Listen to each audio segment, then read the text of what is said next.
Казань – город трудовой доблести! Ура! Так от Казанского авиационного завода сегодня стартовал флешмоб поздравления от работников казанских предприятий. Казань – город трудовой доблести! Мы гордимся тобой! В парке Петрова в поздравительное трио сегодня встали сотрудники порохозавода, Казань-Оргсинтеза и РЖД. Наш город до войны в тылу трудился на благо нашей страны, на благо СССР, ковал победу, как был в тылу.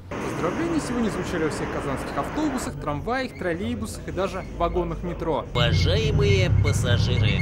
В результате общенародного голосования и решением президента России Владимира Путина наш город удостоен звания города трудовой доблести. В годы Великой Отечественной войны на военный лад были перестроены более 100 предприятий Казани, еще 70 эвакуированы из других регионов.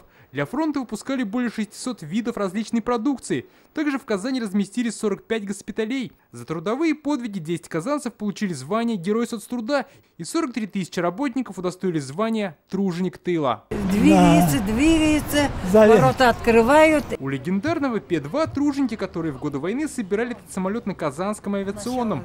Муршада Харасова на заводе проработала 40 лет. Каждый день 10-12 самолет открываются ворота и их выпускают.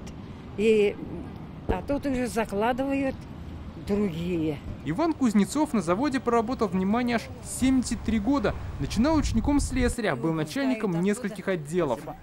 Я учился плотненько, но никто не грамотно люди. Никто меня не контролировал. Я сам ленивый был. И стал учиться по заводу. Заучиться начал уже, стал кое-что понимать, надо разбираться. С инициативой о присвоении российским городам почетного звания «Город трудовой доблести» в конце минувшего года выступил Владимир Путин. Заявки на право получить этот статус подали 28 городов. В Татарстане в поддержку этой инициативы высказались Рустам Минниханов, Ментимир Шаймиев, Герой Советского Союза Борис Кузнецов. На авиационных заводах города был выпущен каждый 6-й боевой самолет. Мэр Казани Ильсур Метшин тогда в Госсовете выступил со специальным докладом. Депутаты поддержали заявку Казани. В итоге за Казань свои голоса по всей стране отдали 2 миллиона 400 тысяч человек. Сегодня столица с полным правом принимает поздравления. Практически каждый казанец уже знает о новом статусе. Город заслуженно получает это название однозначно. Мы гордимся тем, что живем в Казани. Если на такой уровень мы поднялись, нам нельзя опускаться ниже. Очень рада, что Казань заслужила такое звание, потому что наши жители, наши бабушки, дедушки внесли большой вклад. Пусть в дальнейшем нас ждут еще больше награды, звания и победы. Олга, как говорит наш президент.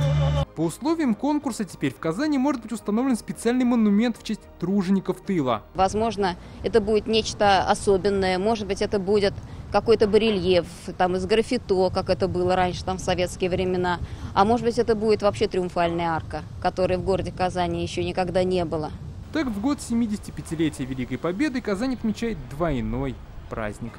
Дмитрий Аринин, Александр Лобанов, Адель Миндубаев, ТНВ, Казань. Наша рука помощи вашему бизнесу. Антикризисные предложения. Телефон 843 5 705 100. Көтелмәгән кунак көттөреп кенә интернет челтәрләренә дә килеп җитте. Хәзер бу фильмның барлык серияларын ТНВ.ру сайтында карап була.